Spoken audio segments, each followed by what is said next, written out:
El 20 de diciembre del año 1997 fue nuestra primera cruzada en un estadio llamado River Plate en Buenos Aires. Digo fue nuestra primera porque regresamos luego en el 2005 y regresaremos, Dios mediante, en el 2010. Pero esa fue la primera vez que fuimos al Monumental, le dicen así, al gran estadio imponente cancha de fútbol de Buenos Aires. Y se dieron unos 50.000 jóvenes cita en ese lugar.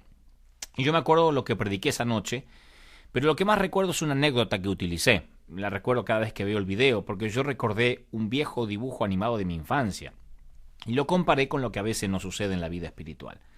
¿Se acuerdan ustedes seguramente del personaje el Correcaminos y el fallido Coyote, no? Que en la trama de la historieta el Coyote hacía lo imposible para atrapar al Correcaminos y cuando estaba a punto de darse por vencido recurría a una lata que decía Agujeros marca Acme, ¿recuerda?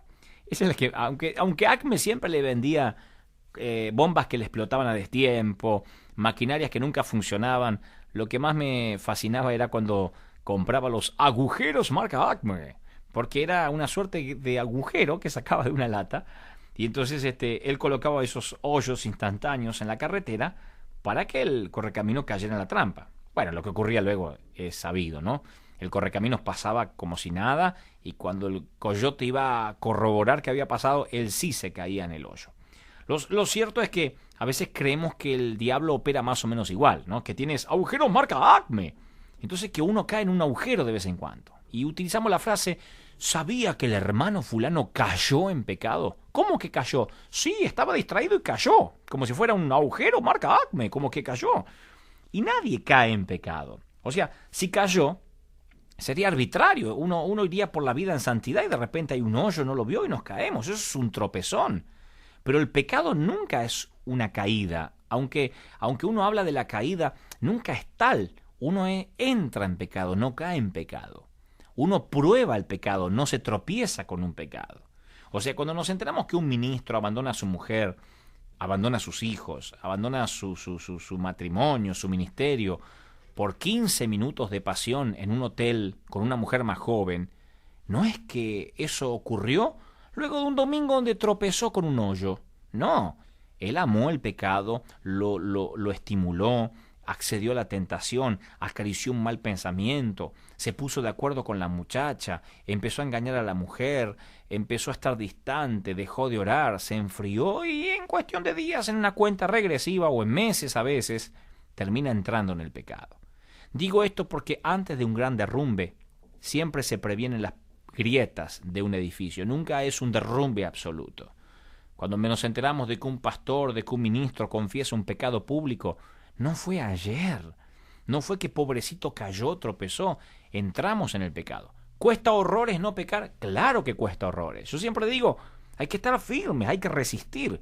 Noten ustedes que el Señor dice, de todos los pecados resiste, pero de uno dice huye, que es la tentación sexual. O sea, huir no es cobardía, sino agilidad en las piernas. Cuando hay tentación sexual, huye, dice la Biblia. No te dice ponte a resistir, hazte el hombre, hazte el macho. Huye, huye. Ni siquiera te pongas ahí a transar, a ver qué puedes hacer, cómo puedes resistir. Huye. Porque el pecado, insisto, y el pecado sexual en este caso, no es un hoyo con el cual tropezamos, sino que es algo que día a día nos permitimos ciertas libertades. Hoy miramos una película con algunas escenas eróticas, mañana nos permitimos algunas escenas más subidas de tono, en 3 días estaremos mirando pornografía en internet y en unos meses quizás yendo a un sitio para adultos y en un par de meses más quizá terminemos definitivamente acostándonos con una mujer equivocada, con alguien que no es nuestra esposa, y alguien dirá, ¡wow! El hermano cayó. No, ya había entrado en pecado mucho antes, nada más que salió a la luz. Siempre el diablo cuando hace algo en el secreto lo expone públicamente, porque él es un eterno copiador, un imitador de lo santo. El Señor dice, lo que tú hagas en secreto te recompensaré en forma pública. Si oras, ofrendas o ayunas, hazlo en secreto, y tu Padre que ve en secreto te recompensará en público. El diablo, como es un falso imitador, un mal imitador, dice, tú también peca en secreto, y cuando lo hagas en secreto, lo exhibiré públicamente. No digamos que alguien cayó en pecado, entró en pecado. Y cuidémonos, claro, para que la tentación nunca anide en nuestro corazón. En la línea directa